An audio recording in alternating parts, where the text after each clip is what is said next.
और दिमाग में राम राज्य की स्थापना करनी है। आप सब जानते हैं अयोध्या में राम जी का मंदिर बन गया है, कंप्लीट हो रहा है, जानते हैं? और मुझे लगता है आप लोगों ने भी थोड़ा बहुत कुछ पैसे बहुत भिजवाया होगा, थोड़ी मदद तो यहाँ से भी गई होगी अयोध्या के लिए, सभी ने किया है, थोड़ी थोड़ी हेल्प सबने किया है, ठीक है? अच्छा ये बताओ, मंदिर के लिए आप सबने हेल्प कर दिया, मंदिर बन के तैयार हो ही गया, उसके उद्घाटन तक एक आध दो चार राम तैयार हो जाए तो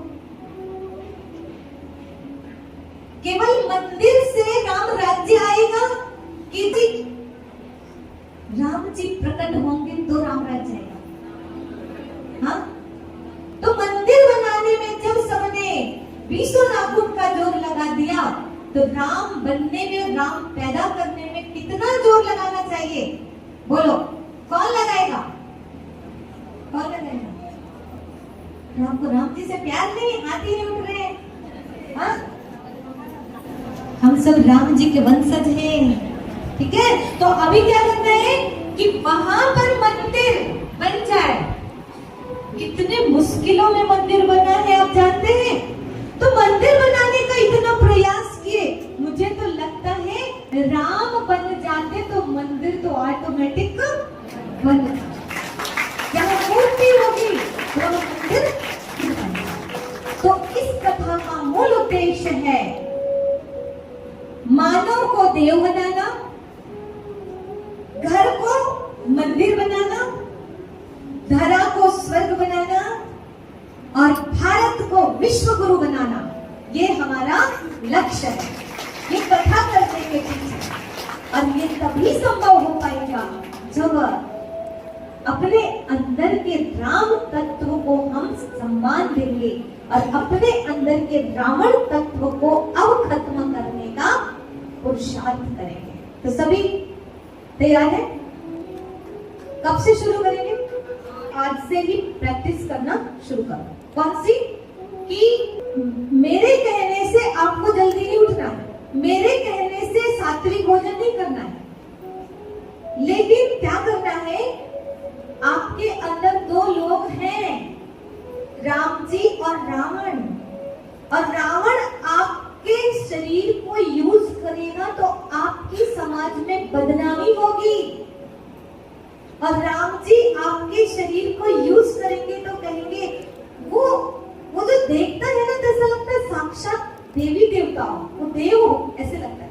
वो लड़की देवी लगती है, ऐसे क्यों होते हैं? क्योंकि उसके अंदर राम तत्व बलवान है। और किसी को देख के कहते वो तो राक्षस लगता है, तो वो तो उसी का भाई है, उसको राक्षस बोलते हैं, और उसकी बहन को देवी जैसा बोलते हैं। एक ही माँ बाप की संतानें हैं वो, ऐसा क्यों बोलते हैं? क्योंकि उसके अंदर राक्षसी तत्व बलवान है। एक बच्चा को भी देखो, जब देखो तो गुस्सा करता है, कोई भी चीज खाने को तो फेंक देता है, अजीब सा व्यवहार करता है, क्योंकि उसके अंदर कौन सा तत्व है? रावण तत्व है, बलवान है तो सबके अंदर कलयुग में, लेकिन किसी के अंदर कुछ ज्यादा है। तो इसीलिए अगर आप चाहते हो समाज में मेरी वैल्यू अच्छी हो, मुझसे गलत कर्म ना हो, तो इनपुट क्या दो? इनपुट क्या दो?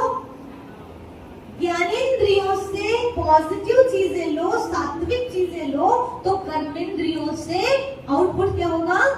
सात्विक होगा, और समाज में आपकी वैल्यू होगी।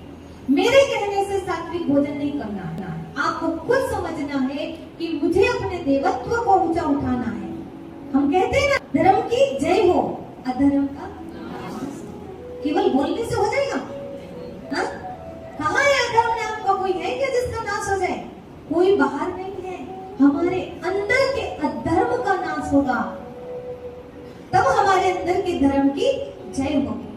अगर राम जी के वंशज हो और सत्य सनातन धर्मी हो, राम जी को अपना मानते हो, श्रीमद् भगवद गीता रामायण को अगर मानते हो, अगर भारत को विश्व गुरु बनाना चाहते हो, तो एक काम करिए कि आज के बाद जो राम जी को पसंद है वो करिए, रावण को जो पसंद है वो करना बंद कर दीजिए। बस एक बार एक विदेशी भारत में पहुंचा और उसकी मान्यता ऐसी थी कि भारत उसकी दृष्टि में मंदिर है। भारत की बहुत महिमा सुन रखी। भारत में आते ही जैसे प्लेन से नीचे कदम रखा, उन्होंने अपने जूते हाथ में ले लिए। किसने? विदेशी। भारत के कुछ उनके साथी दोस्त थे, उन्होंने कहा ये जूते हाथ में क्यों ले लिया, पहनिए ना। वो कहते नहीं नहीं नहीं, भारत मेरी दृष्टि में मंदिर है और मैं भारत में जूते पहनकर नहीं चल सकता। सब लोगों ने कहा पहन लीजिए पहन लीजिए। नहीं नहीं नहीं, मैं नहीं पहन पाऊंगा। मैं बहुत रिस्पेक्ट करता हूँ इस भूमि का। और हमारे यहाँ ऐसी मान्यता है कि जिसका जन्म भारत में होता है उसने पूर्व जन्म में कोई अच्छे कर्म किए थे, वही भारत में जन्म लेते हैं। ऐसी मेरी मान्यता है। अब उन्होंने जैसे इसे कहा तो ठीक है, हम हाथ पकड़ के चले हैं, आगे बढ़ते गए और बढ़ करके देखा तो एक मंदिर मिला। वो मंदिर दिखाने के लिए वो भारतवासी जो है उनको लेके जा, बहुत ऊंचाई पे था। तो वहां पर हर सीढ़ी में एक भिखारी, गंदा संदा भिखारी बैठा और कटोरा लेके उनके पांव से टकराते, दे दो 1 रुपया दे दो, 2 रुपया दे दो। उसको देख के थोड़ा अजीब लगा। जिसके दृष्टिकोण में भारत मंदिर हो और वहां ये हालत हो, उसको देखकर लगा तो अपने साथी से कहते हैं देखना सही जगह आए नहीं कि भारत ही है ना। तो उनका साथी कहता है हाँ भारत में ही है सर हम। अच्छा बोले ठीक है। फिर वहां से दर्शन करके फिर आगे बढ़े तो वो तीर्थ स्थान जैसे ही था वो स्थान, तो वहां ढेर मंदिर थे, ढेर सारी जगह, भीड़ भी थी और एक मूल जगह जाना था जहाँ भगवान के दर्शन करने के लिए। तो वहां पर भीड़ थी तो किसी ने कहा कि अगर आपको जल्दी दर्शन करना है तो 500 दे दो, हम आपको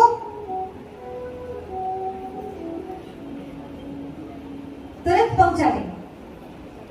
अब जैसे ये बात सुना तब भी कहा देखो तो सही, हम भारत में ही है ना, मैप निकाल के तो देखो भारत में ही है, सही जगह है। वो नहीं सही जगह है। फिर आगे बढ़े तो काफी दूर पे मछली बाजार, मछलियों की बदबू, मछलियां बिक रही है, काट के सब, वो सब दृश्य देखा। फिर उसके आगे मुर्गियों की दुकान, उनको काट के कैसे लटकाए हुए, वो सब दृश्य देखा। कहते हैं भारत जैसा तो लग नहीं रहा है।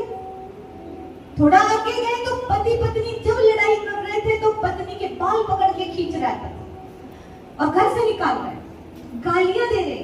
वो दृश्य देख करके कहते हैं अब तो जूता पहन लेता हूं, अब जूता पहन। भारत में कोई आ जाए ना आज भी, कोई विदेशी, उसके दिल में सम्मान भी हो भारत के प्रति, तो भी भारत के लोगों को देख करके सम्मान खत्म हो जाता है।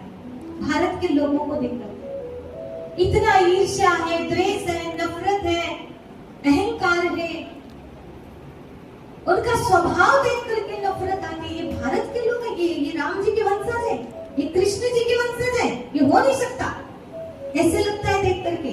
इसीलिए हे भारतवासी भाई बहनों, अभी टाइम है कि अगर अपने भारत को विश्व गुरु बनाना चाहते हो तो अभी भी टाइम है कि हम जल्दी से जल्दी अपने राम तत्व को शक्तिशाली बना लें। केवल गाना गाने से काम नहीं चलेगा। हम भारत को विश्व गुरु बनाएंगे। लोग कहते हैं देश की सेवा कौन करेगा, कहते हम करेंगे। आप करेंगे, गुटखा छोड़ नहीं सकते, बीड़ी छोड़ नहीं सकते हैं, क्या खाक सेवा करेंगे बताओ। इसलिए देश की सेवा करना मतलब ये नहीं होता है कि 21 जून को सब बैठ गए बढ़िया है आसन प्राणायाम करने के लिए और मस्त फोटो छप गई आज फलाने वहां जो है ना आसन के प्राणायाम के। रोज करने वालों का तो कोई फोटो छापता ही नहीं है। सोच रहे हैं स्वच्छता अभियान में झाड़ू पकड़ के खड़े हो गए, कभी भी फोटो खिंचा लिया, जो कभी झाड़ू लगाते नहीं, और जो झाड़ू लगाने वाला उनका फोटो तो कभी पेपर में आता नहीं। देश की सेवा ऐसे कभी नहीं होती है। देश को ऊंचा उठाना है तो हमको क्या करना पड़ेगा, प्रतिदिन हमें सत्संग भी करना पड़ेगा, अपने अंदर के देवत्व को जगाना पड़ेगा। करे प्रतिज्ञा साथ सबको मिलके चलना है, करे प्रतिज्ञा साथ सबको मिलके चलना है। खुद को बदल हमको जहाँ सारा बदलना